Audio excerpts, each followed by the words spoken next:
같이 일어나셔서 찬양 드리면서 예배를 시작합니다.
포로지 같은 너 야곱아, 너희 이스라엘 사람들아, 두려워하지 말라. 나 여호와가 말하노니 내가 너를 도울 것이라. 내 구속자는 이스라엘의 거룩한 이니라. 보라, 내가 너를 이가 날카로운 새 타작기계로 삼으리니 내가 산들을 쳐서 부스러기를 만들 것이며 작은 산들을 겨같이 만들 것이라. 내가 그들을 까부른즉 바람이 그들을 날리겠고 해오리 바람이 그들을 흩어버릴 것이오되 너는 여호와로 말미암아 즐거워하겠고 이스라엘의 거룩한 이로 말미암아 자랑하리라. 아멘. 사랑과 은혜가 풍성하신 하나님 아버지, 새로운 한 해 병원연의 길 위에 서서 오늘도 우리를 주님의 전으로 불러주심을 감사드립니다. 아멘.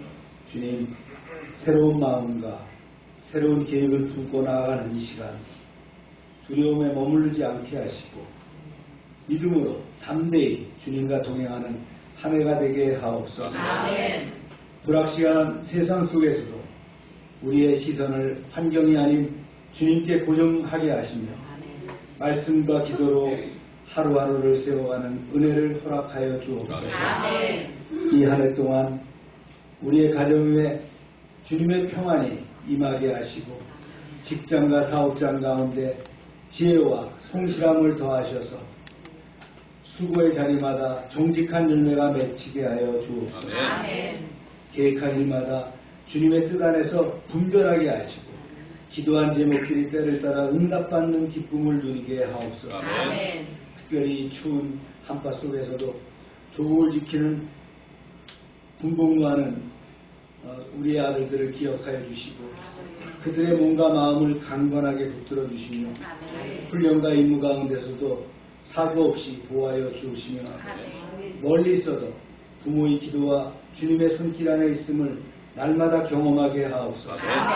주님, 이 아내를 믿음으로 성실히 살아가게 하시고 낙심보다 소망을, 두려움보다 믿음을 선택하며 끝까지 주님을 의지하는 승리하는 한 해가 되게 하여 주옵소서. 오늘 드려지는 이 예배 가운데 성령께서 임재하시어 우리의 마음을 새롭게 하시고 말씀으로 힘을 주시며 주님의 뜻을 다시 붙들게 하옵소서. 우리의 시작과 끝이 되시는 예수 그리스도 이름으로 기원하옵나이다. 아멘.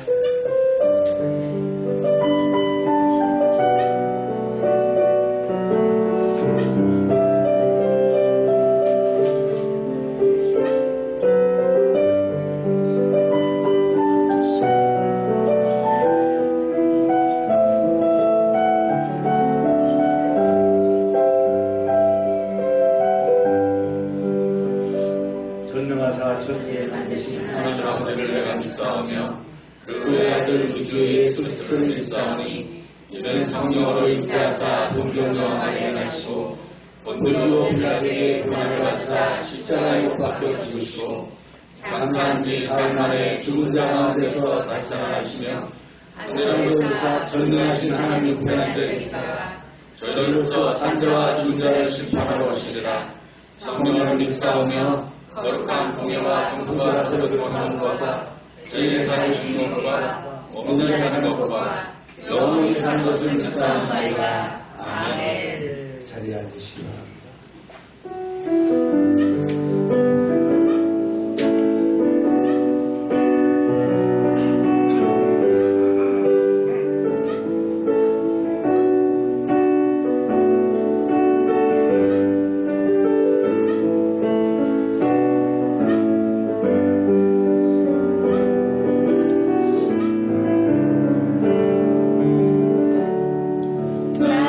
나도 주님을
내 안에 성령께서 들으시고 천사가 움직이고 상황과 여건이 바뀌고 도울 수 있는 사람을 보내시는 줄로 믿습니다.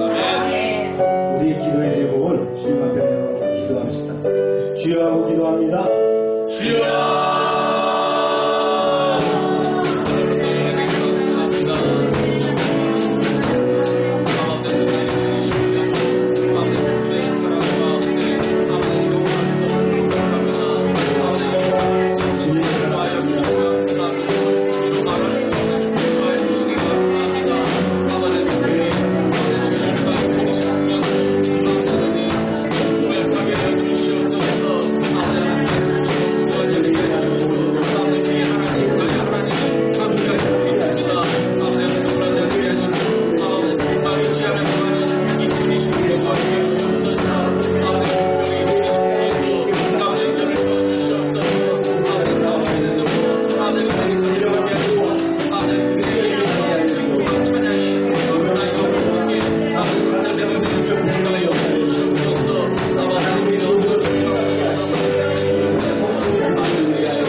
알파와 오메가 되시어 우리의 처음과 끝이 되시는 하나님, 새로운 한 해를 허락하시어 핏값으로 세우신 교회에서 찬양과 기도로 예배케 하심을 감사와 영광드립니다. 지금 이 시대는 제약이 관영하여 하나님의 실제를 부정하는 일에 담대한 세대입니다. 진짜가 가짜가 되고 가짜가 진짜로 둔갑되는 딜페이크 시대입니다. 현혹되지 않게, 그리고 주 하나님 아버지 미혹당하지 않도록 아버지의 영적인 해안을 허락하여 주옵소서. 세상에서 거칠 부귀 영화와 물질 만능에 교회 안에서조차 얻은 영들이 모기를 찾듯 호시탐탐 기회를 엿보고 있습니다.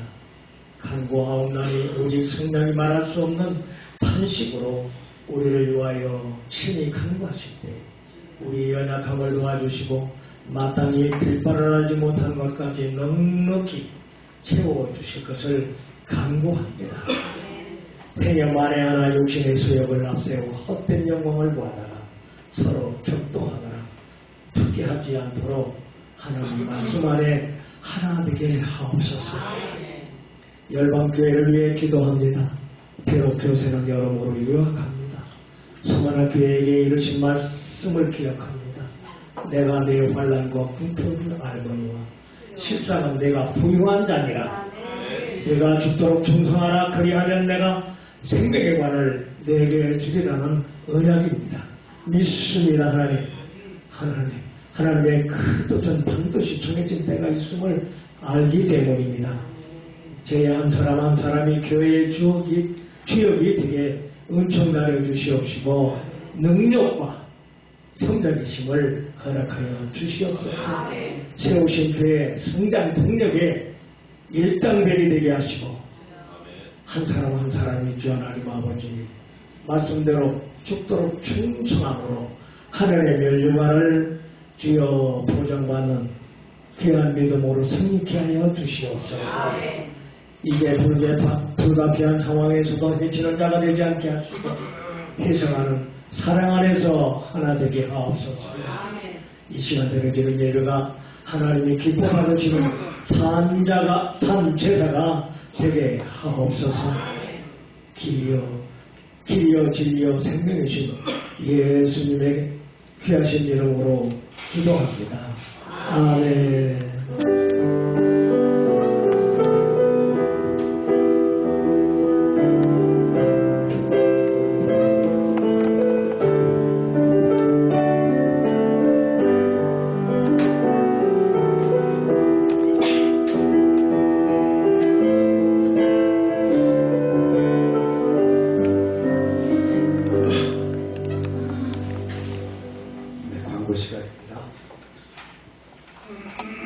다음 주는 사무처 예를 모르겠습니다.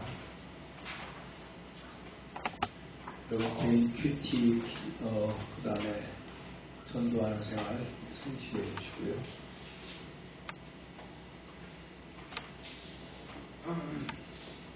내일 충청지방의 원래가 평택 방주교에서 있습니다. 오늘 오차는 잔치국수와 떡, 귤입니다. 아동센터가 지금 방학 프로그램을 진행 중에 있고요. 2025년 선교의 약정 하도록 하겠습니다. 함께 읽겠습니다. 시작. 두려워하지 말라. 내가 너와 함께하니라. 놀라지 말라. 나는 내 하나님이 되리라. 내가 너를 굳세게 하리라. 참으로 너를 도와주리라. 참으로 나의 의로운 오른손으로 너를 붙들리라. 아멘. 하나님 말씀입니다. 시작. 이 사람의 수가 저 사람의 손을 받아 죽이면 살아있는 손을 팔아 그 값을 반으로 나누고 또한 죽은 것도 반으로 나누려니와 그 소가 본래 받는 버릇이 있는 줄을 알고도 그 임자가 단속하지 아니하였으면 그는 서로 갚을 것이며 죽은 것은 그가 차지할 것이니라. 사람이 소나 양을 도둑질하여 잡거나 팔면 그는 소 한 마리에 소 5마리로 갚고 양 한 마리에 양 4마리로 갚을지니라. 사람이 약혼하지 아니한 처녀를 꿰어 동침하였으면 납세금을 주고 아내로 삼을 것이요 만일 처녀의 아버지가 납세를 그에게 주기를 거절하면 그는 처녀에게 납세금으로 돈을 낼지니라. 너는 거짓된 풍설을 퍼뜨리지 말며 악인과 연합하여 위증하는 증인이 되지 말며 가수를 따라 악을 행하지 말며 송사의 가수를 따라 부당한 증언을 하지 말며 가난한 자의 송사라고 해서 편벽되이 두둔하지 말지니라. 기도합니다. 하나님 오늘도 말씀 가운데 소개해 주시면 감사합니다. 말씀은 하나님의 진리요 또 영광으로 이어지는 줄로 믿습니다. 말씀 가운데 겸손하게 서게 하시며 담겨있는 그 뜻을 헤아려 알게 하시고 깨닫게 하여 주옵소서. 예수님의 이름으로 기도합니다. 오늘 말씀은 21장 28절부터 3장 9절까지니까 23장 9절까지니까 꽤 내용이 좀 길어요. 여러분들이 좀 많이 읽어야 될 것 같고요. 율법 중에서 시민법에 관련된 내용입니다. 아마 여러분들이 이와 같은 또 설교는 또 안 들을 기회가 없을 거예요. 특별히 우리가 출애굽기를 다루니까 출애굽기에 남아있는 이 하나님의 율법을 통해서 하나님의 어떤 생각과 또 어떤 뜻이 있는가를 또 발견하시길 바랍니다.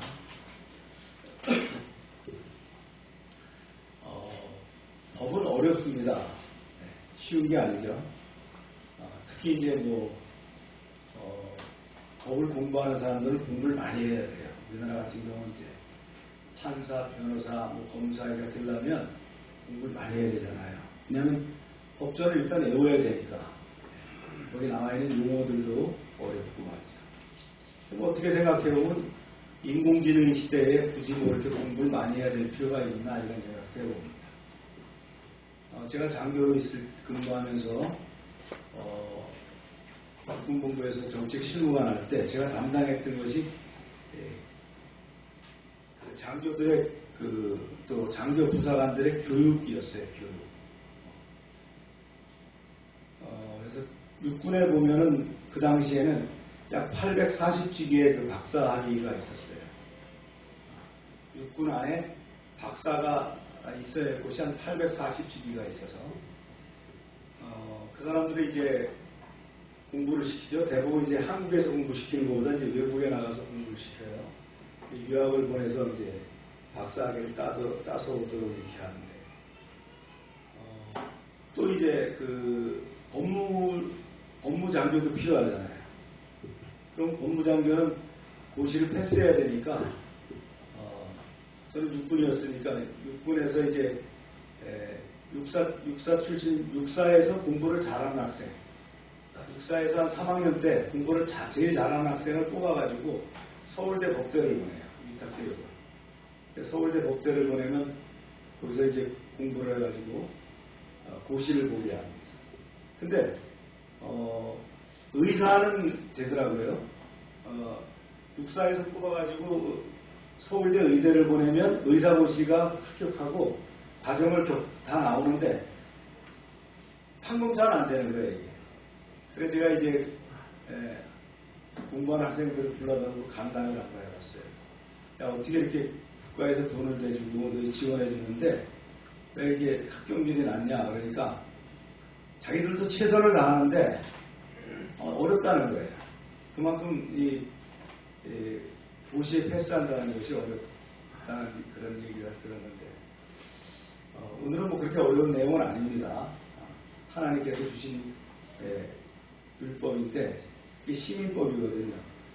이 내용이 아마 지금 인류에 있어서의 법에 근간이 되었다는 겁니다. 먼저 가축으로 인해서 생긴 피해를 배상하는 법령입니다. 읽어봅니다. 시작.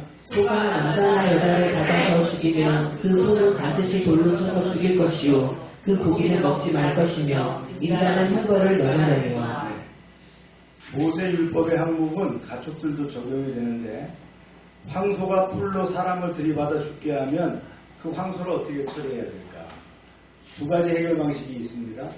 첫째는요, 소의 들이받는 습관을 몰랐을 경우에는 소만 죽이고 주인은 형벌을 면합니다. 또 다른 케이스예요. 보세요.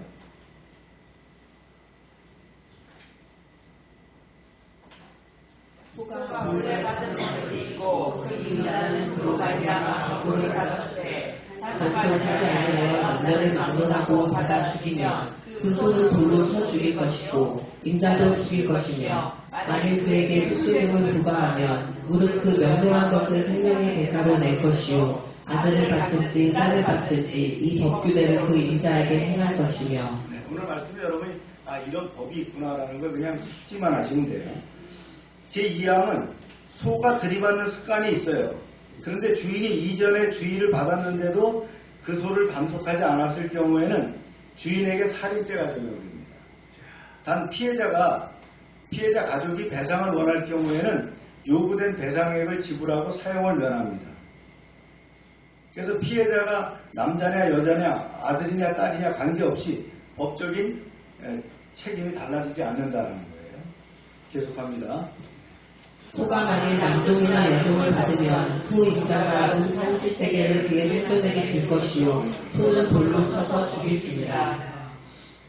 그렇지만 죽은 자가 종인 경우에는 달랐어요. 종은 주인의 재산이죠. 그때는 재산권으로 인정을 했어요.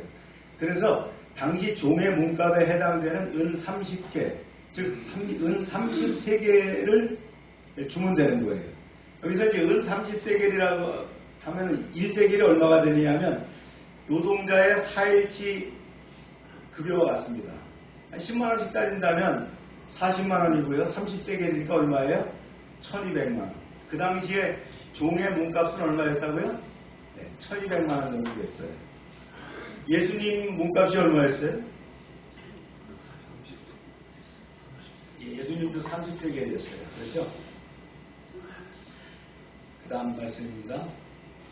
사람이 구덩이를 열어두거나 구덩이를 펴고 덮지 아니함으로 소나 나귀가 거기에 빠지면 그 구덩이 주인이 잘 구성하여 짐승의 인자에게 돈을 줄 것이요 주는 것은 그가 차지할 것입니다. 네, 이런 경우도 있겠죠.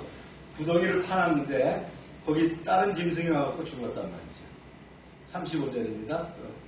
시작. 이 사람의 소가 저 사람의 소를 받아 죽이면 살아있는 소를 팔아 그 값을 반으로 나누고 또한 죽은 것도 반으로 나누려니와 그 소가 본래 받는 버릇이 있는 줄 알고도 그 인자가 단속하지 아니하였으면 그는 소를 갚을 것이요 죽은 것은 그가 차지하였습니다. 네, 소가 소를 받으면 소를 팔아서 그 값을 반으로 나누고 또 죽은 것도 나누는데 원래 소가 버릇이 있는 줄 알고도 임자가 단속하지 않았다면 그 소는 소로 갚고 죽은 것은 자기가 차지한다. 이런 법이 있었다는 거예요.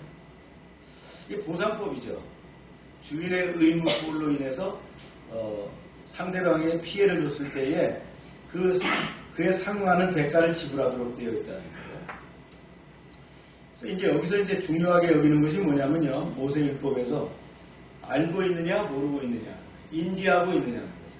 또 하나는 그 고의성입니다. 네.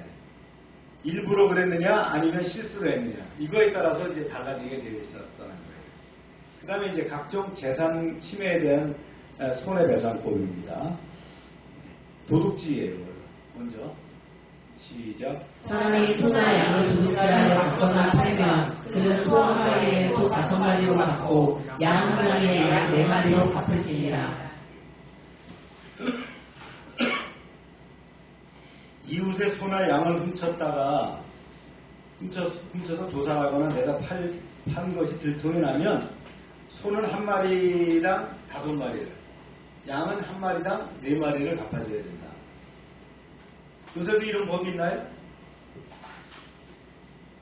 네, 요새도 있습니다. 정부에서 예산을 지급을 했는데 만약에 우리 아동센터 같은 경우 정부에서 돈을 지급을 했는데 제대로 쓰질 않고 횡령했다. 그러면 벌을 받을 뿐만 아니라 5배로 물어내는 거예요. 요새도 지금 적용하고 있는 거예요. 이게. 그 다음에 이제 도둑 얘기입니다. 이제 시작. 도둑이 끌고 들어오는 것을 보고 그를 쳐 죽이면 피 흘린 죄가 없으나 해 도둑 후에는 피 흘린 죄가 있으리라. 도둑은 반드시 배상할 것이나 배상할 것이 없으면 그 몸을 팔아 그 도둑질한 것을 배상할 것이요. 네. 도둑이 한밤중에 몰래 침입하다가 들켜서 맞아 죽으면 주인은 죄가 없어요. 그런데 날이 밝은 날에 도둑을 죽였다면 죽인 사람에게는 죄가 있어요. 왜 그렇죠?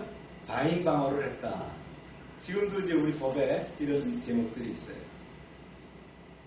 네, 시작. 도둑질한 것이 사람 그의 손에 있으면 소나 나귀나 양을 망라하고 각절을 배상할지니라. 네, 도둑을 훔친 것은 반드시 다 갚아야 하는데 만일 가진 것이 없으면 자기 몸을 팔아서라도 갚아야 됐어요. 이게 가축의 관리에 대한 법입니다. 그 다음 사람이 밭에서나 포도원에서 짐승을 먹다가 자기의 짐승을 놓아 남의 밭에서 먹게 하면 자기 밭의 가장 좋은 것과 자기 포도원의 가장 좋은 것으로 보상할지니라. 불이 나서 가시나무에 댕겨 낯살이나 거두지 못한 곡식이나 밭을 태우면 불 놓은 자가 반드시 배상할지니라. 주인으로서 자기 가축을 잘 단속하지 못한 부주의, 자기 밭에 잡초나 가시덤불을 태우려고 불을 놓았다가 그 불을 잘 단속하지 못해서 이웃에 손해를 끼친 부주의 등에 대한 마땅한 책임을 져야 한다는 법률이죠. 이처럼 부주의로 인해서 끼친 모든 피해는 그에 대한 책임과 배상이 반드시 지더랐다. 보관에 대한 법령입니다. 사람이 돈이나 물품을 이웃에게 맡겨 지키게 하였다가 그 이웃집에서 도둑을 맞았는데 그 도둑이 잡히면 갑절을 배상할 것이요 도둑이 잡히지 아니하면 그 집 주인이 재판장 앞에 가서 자기가 그 이웃의 물품에 손댄 여부의 조사를 받을 것이며 은행 제도가 발달되지 않은 고대 사회에서는 장기간 집을 비우고 여행할 때 중요한 물품을 이웃에게 맡기죠. 이때 이웃에게 맡긴 돈이나 물품이 없어졌고 도둑도 잡히지 않았을 경우 돈이나 물품을 맡은 자의 착복 여부를 어떻게 해요? 재판장 앞에 가서 가린다. 그 다음 말씀입니다. 어떤 잃은 물건, 즉 소나 낙이나 양이나 일복이나 또는 다른 잃은 물건에 대하여 어떤 사람이 이르기를 이것이 그것이라 하면 양편이 재판장 앞에 나아갈 것이요 재판장이 죄 있다고 하는 자가 그 상대편에게 갑절을 배상할지니라. 같은 물품을 두고서는 양자가 소유권을 주장하는 경우에 재판을 했다는 얘기예요. 그다음 이제 맹세에 관한 법률입니다.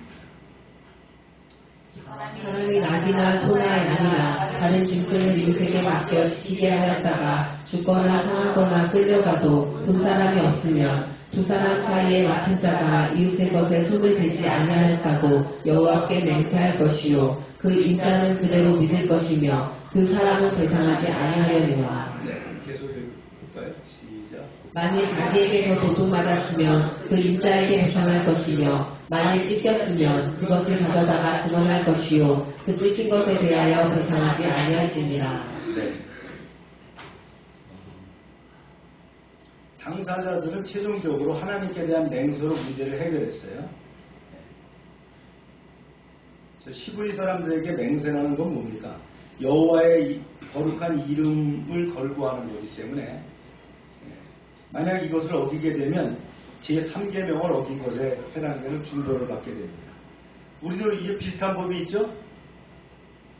증인을 부르면 증인이 선서하잖아요. 그죠? 그래서 법정에서 선서한 것은 곧 법으로 집행될 수 있는 거예요.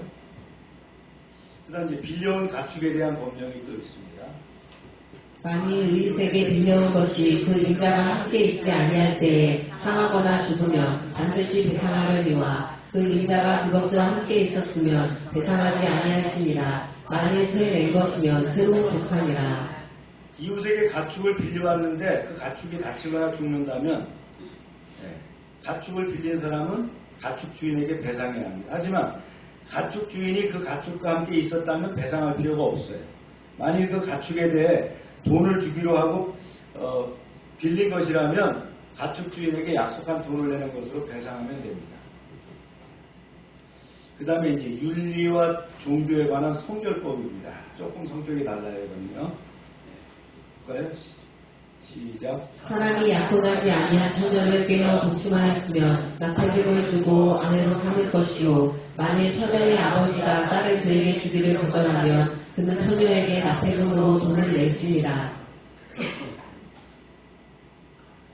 어떤 남자가 아직 정혼하지 않은 처녀를 꿰어서 잠자리를 가졌다고 치자. 그러면 그 남자는 반드시 신부의 몸값을 내야 되고 그 처녀에게 장가들어야 한다는 거죠.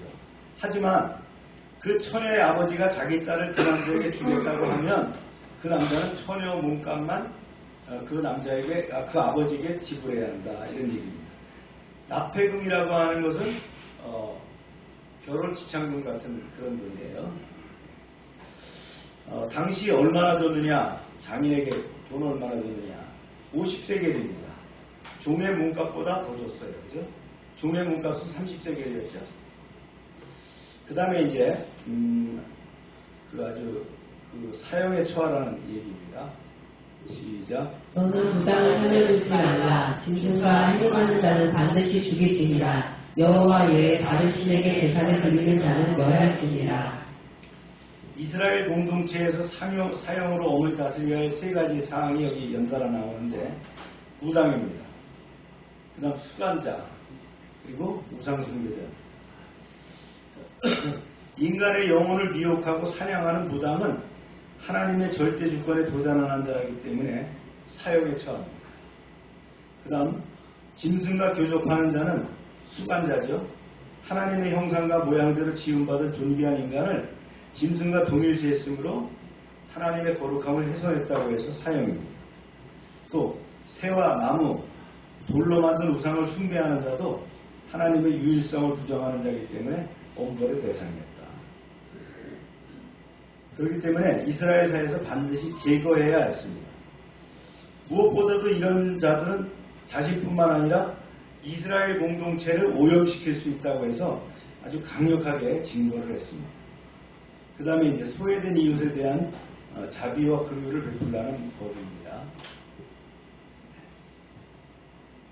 너는 이방 나그네를 압제하지 말며 그들을 학대하지 말라. 너희도 애굽 땅에서 나그네였음이라. 너는 과부나 고아를 해롭게 하지 말라. 내가 만일 그들을 해롭게 함으로 그들이 내게 부르짖으면 내가 반드시 그 부르짖음을 들으리라. 나의 누가 맹렬함으로 내가 칼로 너희를 죽이리니 너희 아내는 과부가 되고 너희 자녀는 고아가 되리라. 참 무서운 말씀이죠.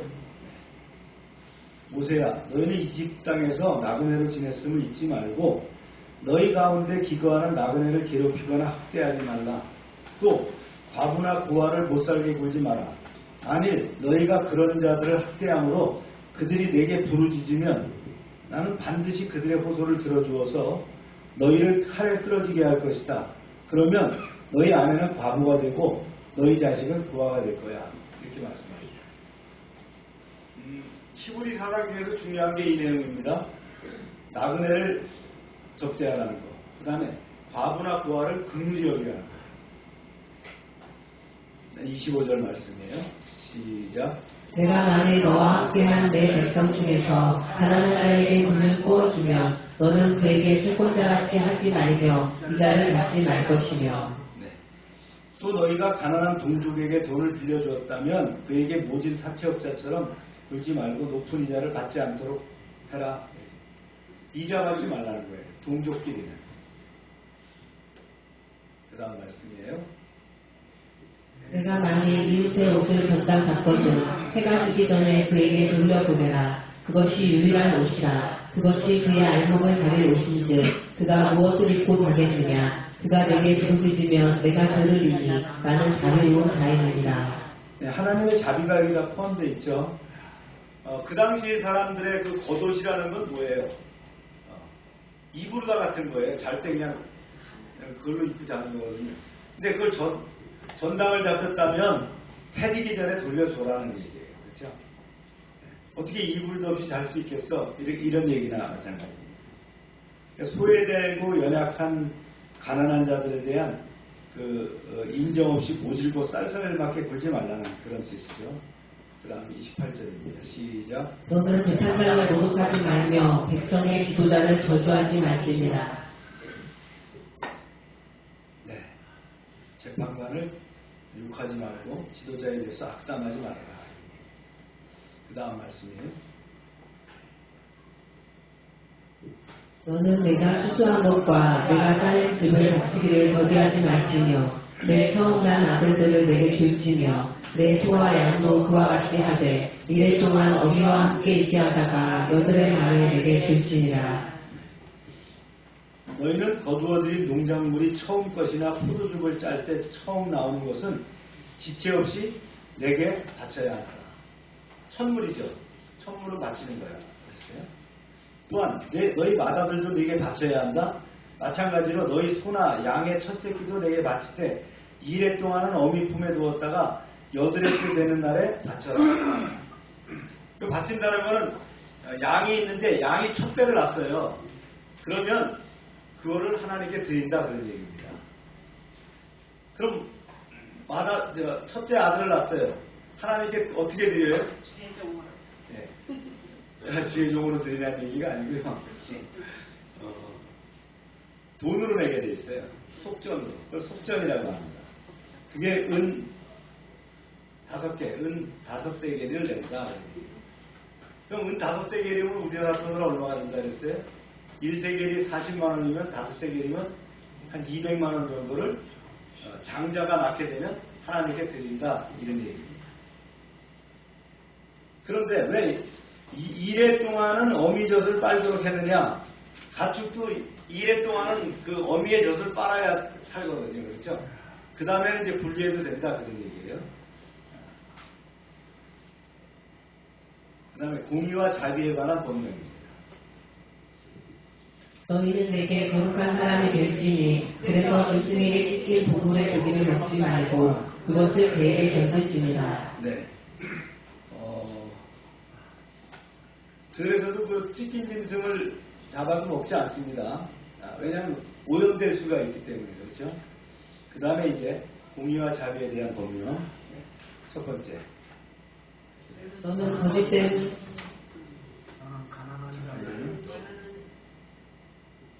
너는 거짓된 풍설을 퍼뜨리지 말며 악인과 연합하여 위선하는 증인이 되지 말며 가수를 따라 악을 행하지 말며 송사의 가수를 따라 부당한 직원을 하지 말며 가난한 자의 풍사라고 해서 형벽되이 두둔하지 말지니라. 네.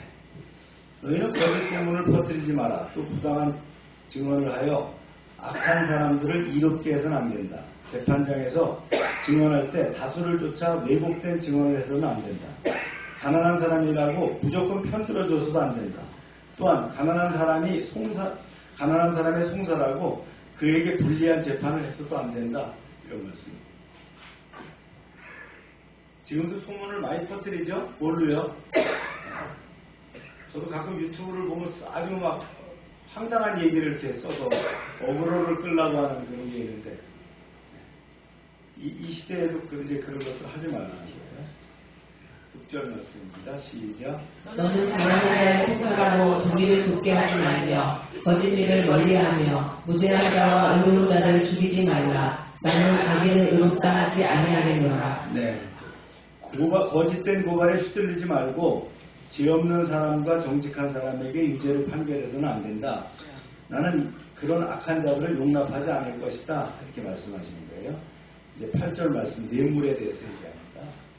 너는 뇌물을 받지 말라. 뇌물은 밝은 자의 눈을 어둡게 하고 의로운 자의 말을 듣게 하느니라. 네. 요새도 보면 뭐 가끔 그 뇌물에 대해서 우리 방송에 나오는 거 보죠? 무슨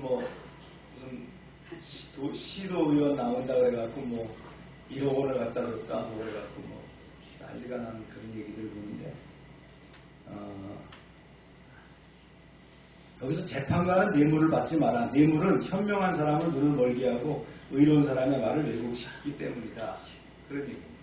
너는 누구예요? 모세거든요. 모세가 재판관의 역할을 하거든요.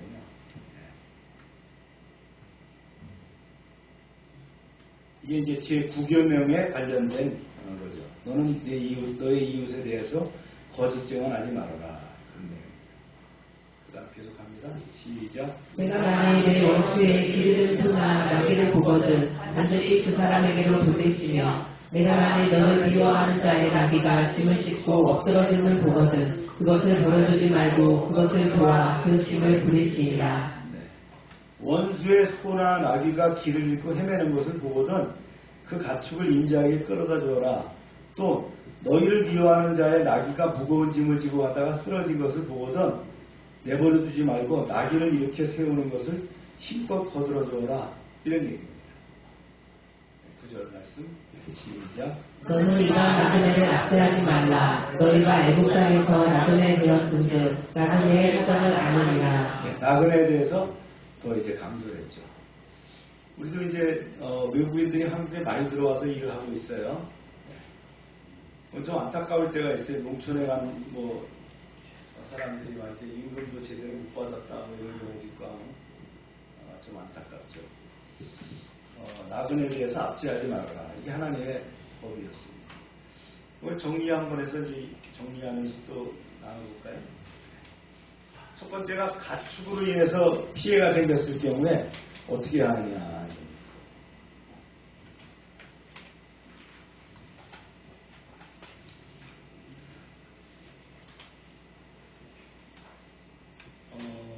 핵심 주제는 뭐냐면 소유에 대한 책임입니다. 이 가축의 얘기는 뭘 우리가 숙지하고 있어야 되냐면 책임입니다. 책임을 져라는 얘기예요. 그래서 생명과 안전은 재산보다 우선시된다 이런 얘기예요. 키포인트가 뭐냐면요. 우발적 사고 그리고 예견된 위협을 명확하게 구분해야 된다. 사고를 처음 낸 소도 있어요. 그런데 그런 소는 형사 책임을 안 진다 그랬어요. 근데 이전에도 위험했던 소를 방치하면 누가 책임을 져요? 주인이 책임을 진다. 그 다음에 생명의 가치가 우선되는데 피해자가 사람인 경우 또 가축은 죽임을 당하고 주인은 책임을 진다. 이런 얘기를 우리 말씀을 통해서 배웠죠. 그 다음에 이제 배상은 처벌이 아닌 본인 책임 회복의 수단이다. 그러니까 몸값을 내는 거예요. 속전을 통해서 생명의 침해를 그 생명 침해의 무게를 사회적으로 인식하게 했다는 거예요. 신학적으로 통찰해 보면 하나님은 몰랐다는 이유로 방임된 위험을 용납하지 않으신다. 책임 있는 관리가 곧 경건이라는 거죠. 그래서 가축에 대해서는 책임을 져라. 두 번째 이제 각종 재산 침해에 대해서 얘기합니다. 이건 처벌보다 회복이라는 거예요. 회복. 처벌 중심이 아니라 어떻게 한다고요? 회복이 돼야 된다. 배상함으로 회복이 돼야 된다. 도둑질은 어떻게 했습니까? 2배에서 5배 배상을 물리게 됐죠. 그 다음에 관리 책임은 어떻게 했어요? 맡긴 물건이나 가축에 대한 신뢰의 중요성을 얘기했고요. 빌린 물건, 사용 중 손상 시 책임 발생이 있고요. 또 주인이 있었는지에 따라서 다르다 그랬죠. 주인이 함께 있었다면 안 물어줘도 된다. 그리고 정리된 내용은 그겁니다. 하나님의 법은 보복이 아니라는 거예요. 보복보다는 공동체 신뢰의 회복이 중요하다. 그래서 재산 침해에 대해서 얘기한 것은 뭐가 키워드가 되죠? 회복입니다. 회복. 그 다음에 이제 세 번째 윤리와 종교에 대한 그 성결을 얘기했어요. 거룩은 예배와 일상의 경계를 허물며 삶 전체를 포함한다. 우리가 하나님의 자녀로 거룩하다는 것은 예배의 자리에서만 거룩한 것이 아니라 우리의 삶 전체가 거룩해야 된다는 거죠. 키포인트는 그 성윤리입니다. 책임 없는 관계를 금지하고 보호장치를 마련했다는 거죠. 그 다음에 우상 숭배 금지했죠. 또 사회적 약자에 대한 보호, 나그네, 과부, 부하, 가난한 자들을 보호하라. 그 다음에 경제적인 착취, 이자를 금지했어요. 동족끼리는 이자 받지 말고 빌려줘라 그랬어요. 그 다음에 이제 하나님께 속한 것을 우선성인데 첫 열매, 첫 소산은 누구한테 드린다? 하나님께 드린다. 할렐루야. 요즘도 농촌에서는 뭐 이렇게 농사지면 첫 소산이라고 교회에 가져오는 경우도 있고 한데 우리는 이제 10의 1조를 기준으로 해서 이렇게 드리는 걸로 원칙을 하고 있죠. 그 다음 네 번째는 이제 요거 정리를 한번 해보면 그렇습니다. 거룩함은 종교 행위에 국한되지 않는다는 거예요. 관계나 경제, 성, 권력, 사용까지도 확장됐다. 그 다음에 이제 공의와 자비에 대한 법령입니다. 공의는 다수나 감정이 아니라는 거예요. 하나님 앞에서 온전히 세워지는 것이라는 거죠. 그 키워드가 이렇습니다. 거짓 증언, 여론 재판을 금지한다. 다수의 악에 동조하지 말아라. 가난한 자라고 해서 편들지 말고 부자라고 해서 두둔하지 말아라. 근데 이제 반대로 하고 있죠. 우리가 세상에 살면서 원수의 재산도 보호해라는 거예요. 미워해도 정의는 지켜야 된다. 그래서 원수의 자기와 원수 관계인데 그 소가 말이죠. 막 돌아다니고 있어서 잡아다 줘야 된다. 그런 얘기죠.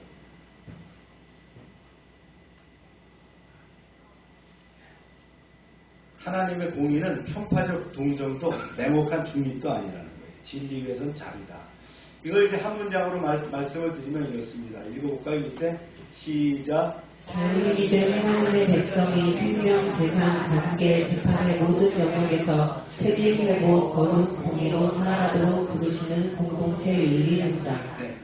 이 긴 이야기 같은데 정리해보면 그런 얘기라는 거예요. 책임과 회복과 거룩과 공의를 살아가도록 공동체 윤리 현장을 주셨다라는 거예요. 자, 말씀을 이제 다듬어 정리할게요. 슬기 집사 좀 읽어주세요. 네. 서론 읽어주세요. 서론, 자유를 얻은 백성에게 주어진 삶의 질서. 이스라엘은 출애굽을 통해 애굽의 노예 상태에서 해방되었습니다. 그러나 하나님은 자유를 주신 후 곧바로 법을 주셨습니다. 이는 자유가 무질서로 흐르지 않도록 하기 위함이었습니다. 하나님이 원하신 것은 단지 속박에서 벗어난 백성이 아니라 하나님의 성품을 닮아 살아가는 공동체였습니다. 출애굽기 21장 28절부터 23장 9절까지의 본명들은 언뜻 보기에 오래된 사회 규정처럼 보입니다. 그러나 이 말씀을 자세히 들여다보면 오늘을 살아가는 성도에게도 여전히 유효한 하나님의 마음이 담겨 있음을 발견하게 됩니다. 이 법들은 단순히 무엇을 하지 말라는 금지가 아니라 어떻게 책임지고 어떻게 회복하며 어떻게 거룩과 공의를 실천할 것인가를 가르쳐 줍니다. 오늘 본문은 자유인이 된 하나님의 백성이 어떤 기준에서 세상을 살아가야 하는지를 분명히 보여줍니다.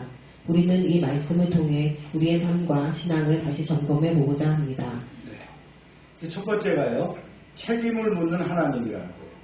그래서 방치된 위험은 죄가 된다는 겁니다. 계속하세요. 출애굽기 21장 28절은 이렇게 말합니다. 소가 사람을 받아 죽이면 그 소는 반드시 돌로 쳐 죽일 것이요. 하나님은 여기서 단순한 사고와 책임있는 관리의 문제를 함께 다루십니다. 만일 처음 일어난 사고라면 고의가 없다고 보지만 이미 위험하다는 사실을 알고도 방치했다면 그 책임은 소유자에게 있습니다. 그 주인도 죽일 것이니라 라는 말씀은 매우 엄중하게 들립니다. 이 법은 하나님께서 결과만 보지 않으시고 그 이전의 태도와 책임을 보신다는 사실을 분명히 보여줍니다. 우리는 종종 일부러 그런 것이 아니다, 어쩔 수 없었다고 말하며 책임을 회피합니다. 그러나 하나님은 알면서도 방치한 위험, 외면한 책임을 죄로 여기십니다. 오늘 우리의 삶에도 방치된 위험은 없는지 돌아보아야 합니다. 가정에서, 교회에서, 사회에서, 내가 맡은 자리에서 무관심과 방임으로 인해 다른 이가 상처받고 있지 않은지 점검해야 합니다. 하나님 보시기에 책임있는 삶은 곧 믿음의 삶입니다. 네. 두 번째는 처벌이 아니라 회복을 원하는 하나님입니다. 읽어주세요. 출애굽기 22장은 도둑질과 재산 손해에 대한 배상 규정을 다룹니다. 사람이 소나 양을 도둑질하여 잡거나 팔면 5배나 4배로 갚을지니라. 여기서 주목할 점은 형벌보다 배상과 회복이 중심이라는 사실입니다. 하나님의 법은 가해자를 단절시키는 데 목적이 있지 않습니다. 오히려 손해를 갖게 함으로 공동체 안에서 책임을 배우고 신뢰를 회복하도록 돕습니다. 맡은 물건을 잘 관리하지 못했을 때, 빌린 물건을 손상시켰을 때도 하나님은 상황과 책임의 정도를 세밀하게 구분하십니다. 이 말씀은 오늘 우리에게 이렇게 질문합니다. 우리는 관계가 깨어졌을 때 쉽게 정죄하고 단절하지는 않는가? 하나님은 정의를 통해 관계를 끊으시는 분이 아니라 정의를 통해 관계를 다시 세우시는 분이십니다. 교회와 성도의 삶은 비난보다 회복을 선택하는 자리여야 합니다. 네. 회복이 중요하다는 거죠. 처벌보다 배상보다 회복이 중요하다. 세 번째 말씀은요. 거룩한 삶을 원하시는 하나님이시죠. 성결법에 대해서 얘기했어요. 네, 읽어주세요. 출애굽기 22장 후반부는 윤리와 종교 그리고 사회적 약자 보호를 함께 다룹니다. 하나님은 우상 숭배를 엄히 금하시며 나그네와 과부, 고아를 학대하지 말라고 명령하십니다. 너는 나그네를 압제하지 말며 학대하지 말라. 이 말씀은 거룩이 예배당 안에서만 지켜지는 것이 아님을 보여줍니다. 하나님은 우리의 예배뿐 아니라 우리의 관계와 경제생활, 약자를 대하는 태도까지 보십니다. 하나님께 드리는 첫 열매는 단지 제사의 문제가 아니라 삶의 우선순위에 대한 고백입니다. 오늘 우리는 신앙을 개인적 영역에만 가두고 있지는 않은지 돌아봐야 합니다. 하나님은 우리의 신앙이 삶 속에서, 관계 속에서, 사회 속에서 구체적으로 드러나기를 원하십니다. 네 번째 이제 공의와 자비와 함께 붙드시는 하나님이시죠. 시작. 출애굽기 23장은 재판과 판단의 기준을 다룹니다. 너는 거짓된 풍설을 퍼뜨리지 말며 다수의 편에 따라 악을 행하지 말며라는 말씀은 여론과 감정에 휩쓸리기 쉬운 인간의 연약함을 정확히 짚어줍니다. 하나님은 가난한 자라고 해서 무조건 편들지 말라고 하시고 강한 자라고 해서 두둔하지도 말라고 하십니다. 참된 공의는 감정이 아니라 진리에 근거합니다. 심지어 원수의 잃어버린 짐승이라도 돌려주라고 하시는 말씀은 공의가 개인적 감정보다 앞서야 함을 보여줍니다. 이 법은 우리로 하여금 정의와 자비를 분리하지 말라고 가르칩니다. 하나님의 공의는 차갑지 않으며 하나님의 자비는 원칙이 없습니다. 하나님 안에서 공의와 자비는 함께 갑니다. 네. 대략 우리가 하나님께서 우리에게 법을 주셨을 때 어떤 성격으로 주셨다라는 걸 우리가 알 수가 있죠. 이 네 가지였습니다. 그죠? 책임, 그 다음에 처벌이 아니라 회복을, 그 다음에 거룩한 삶을 원하셨고, 공의와 자비와 함께 붙드시는 하나님, 이 정신이 여기 포함되어 있어요. 그래서 이 법이 어디서 완성됩니까?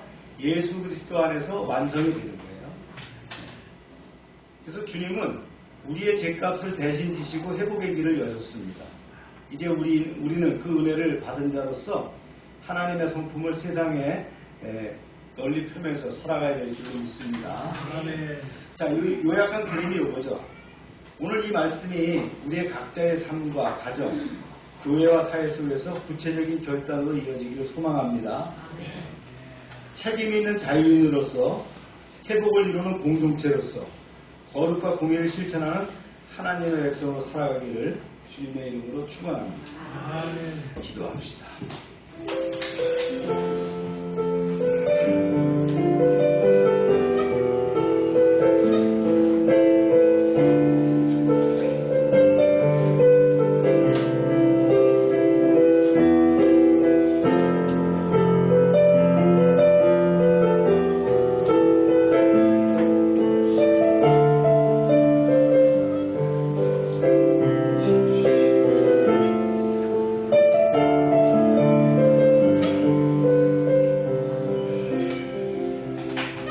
사랑과 공의의 하나님 아버지, 오늘 출애굽기 말씀을 통해서 자유를 얻은 백성이 어떻게 살아가야 되는지를 다시 배우게 하심을 감사합니다. 주님, 우리는 종종 자유를 책임없이 사용하고 맡겨진 자리를 가볍게 여기며 살아왔음을 고백합니다. 알면서도 방치한 위험과 외면했던 이웃의 아픔과 회복보다 정죄를 선택했던 우리의 마음을 용서해 주옵소서. 하나님께서 원하시는 정의는 단절이 아니라 회복임을, 거룩은 말이 아니라 삶 전체임을 다시 새기게 하옵소서. 주님, 우리로 하여금 책임을 회피하지 않는 성도가 되게 하시고 상처 입은 관계를 회복하는 도구가 되게 하옵소서. 예배 자리뿐 아니라 일상의 자리에서도 주님의 거룩을 드러내게 하시고 판단의 순간마다 공의와 자비를 함께 붙들게 하옵소서. 이 공동체가 세상의 기준이 아니라 하나님의 성품을 닮아가는 공동체가 되게 하시며 우리의 삶을 통해 주님의 나라가 온 이 땅에 가운데 이루어지게 하여 주옵소서. 우리의 모든 삶을 주님께 의탁하며 예수님의 이름으로 기도합니다.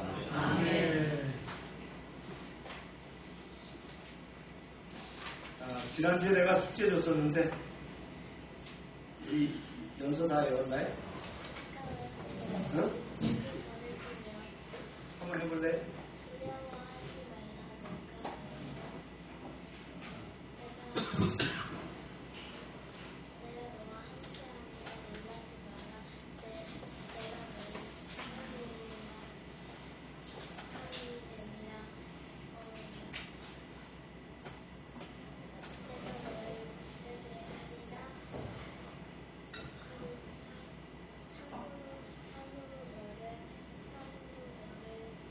도와주리라.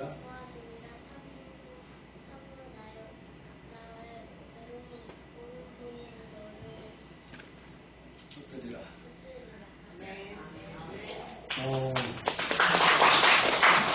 학교에서 여러분들 기도할 때에 이 말씀을 적용해서 기도하시길 바랍니다.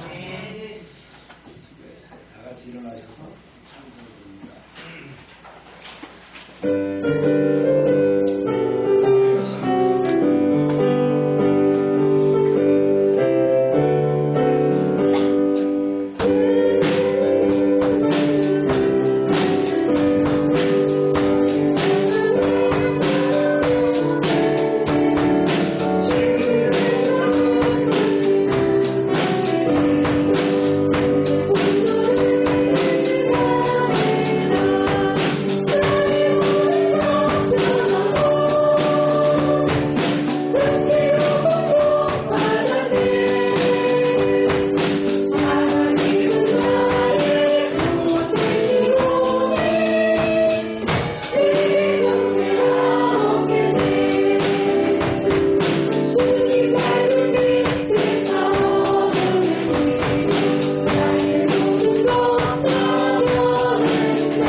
기도합시다. 하나님, 이 시간 치료를 위해서 기도합니다. 우리는 연약하고 부족하지만 하나님의 능력의 손으로 만지실 때에 치료의 광선을 바라시며 회복될 줄로 믿습니다. 예수 이름으로 명령한다. 모든 질병은 떠나가고 깨끗하게 될지어다. 주님, 이 시간 역사하셔서 우리를 치유하시고 회복시키시고 영광받아 주옵소서. 날마다 넘치는 주님의 은혜에 감사를 드리며 저희에게 주신 것을 구별해서 하나님의 것을 드립니다. 약속의 말씀대로 10의 1조를 감사의 물을, 선교의 물을, 또 약정된 예물을 드립니다. 30배, 60배, 100배로 차고 넘치게 채워 주옵소서. 황충을 금하여 주시고 토지 소산이 멸하지 않게 하시고 과실이 기한 전에 떨어지지 않게 하시며 우리의 기업이 아름답게 하여 주옵소서. 하나님의 말씀을 삼가 듣고 그 명령을 지켜야 하는 백성들을 축복하사 세계 모든 민족 위에 뛰어나게 하여 주옵소서. 하나님의 말씀을 순종하며 우리의 복이 그대로 비출 줄로 믿습니다. 성읍에서도 복을 받고 들에서도 복을 받으며 몸의 소생과 토지의 소산과 짐승의 새끼와 우양의 새끼가 복을 받으며 광주리와 떡반죽 그릇이 복을 받으며 들어와도 복을 받고 나가도 복을 받게 하여 주옵소서. 대적이 일어나 우리를 치료할지라도 그들이 한 길로 왔지만 7길로 도망가게 하여 주옵소서. 하나님께서 우리를 위하여 하늘의 아름다운 보고를 열으사 우리의 땅에 때를 따라 비가 내리게 하시고 우리의 손으로 하는 모든 일에 복을 주셔서 많은 사람들에게 구워주며 나누게 하시고 머리가 되고 꼬리가 되지 않게 하시며 위에만 있게 하시고 아래에 있지 않게 하여 주옵소서. 이제 저희가 드린 이 물질 하나님이라는 데 귀하게 쓰임받게 하시고 쓰이는 곳마다 하나님의 영광과 역사하심이 나타나게 하여 주옵소서. 이제는 우리 주 예수 그리스도의 은혜와 하나님 아버지의 크신 사랑과 성령의 교통하심이 이제로부터 영원토록 함께 하시기를 축원하옵나이다. 아멘.